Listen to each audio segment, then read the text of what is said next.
What is up, guys? Digital VFX here once again, and today we have a tutorial on how to map different parameters to your MIDI controller.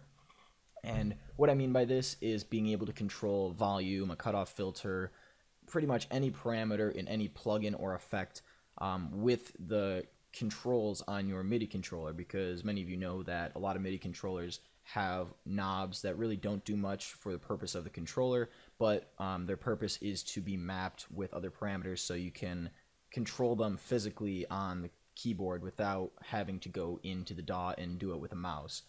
So this is very simple, and the first thing I'm going to do is go into my MIDI settings, just in case you guys aren't aware of how to set up your controller. And as you can see here, I have the Axiom 25, and you're going to look for the input, and you should have an in, and depending on what sound cards you have, there'll be different devices here. So as you can see, it's on. All you have to do to enable or disable is click this highlighted. So this is the only controller I have on because it's the only one that I use, but as you can see, if I scroll to the other ones, it is not enabled. And a good way to test if your controller is working is when you press a key, your MIDI light right here, this monitors the MIDI input activity, and when you press it down, it should light up, and when you release it, it should light up again, which basically means you're sending a MIDI message for a note on and note off. And that's just a way to check if your computer is reading the MIDI input signals. And if you're getting lights, then you're good to go. So to assign one of these effects, what I want to do is affect this master cutoff right here on Nexus. So right here, it kind of looks like a joystick button. It's the multi-link to controllers. So what you first want to do is you want to move whatever parameter on your console that you want to assign to. So as you can see, I am twisting a knob right now, and the green light is going on in the top corner saying that it has signal going in.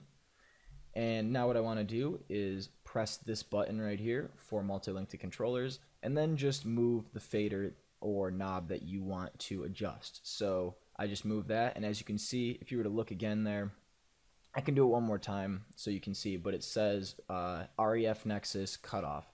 So I'm going to do it one more time.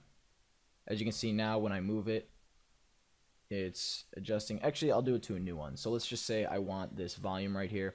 So what I'm going to do is move the control that I want. I'm doing a different knob this time. So I'm moving that knob that I want to assign to the volume, and I multi-link to controllers. And now watch up here by this controller button when I move the volume. As you can see, it said REF Nexus output. So now I have this knob that affects the main output. As you can see, it's moving.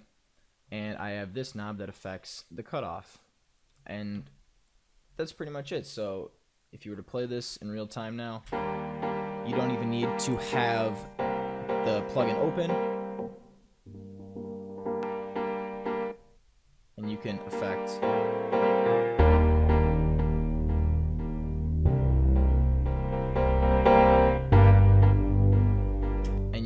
the parameters as so.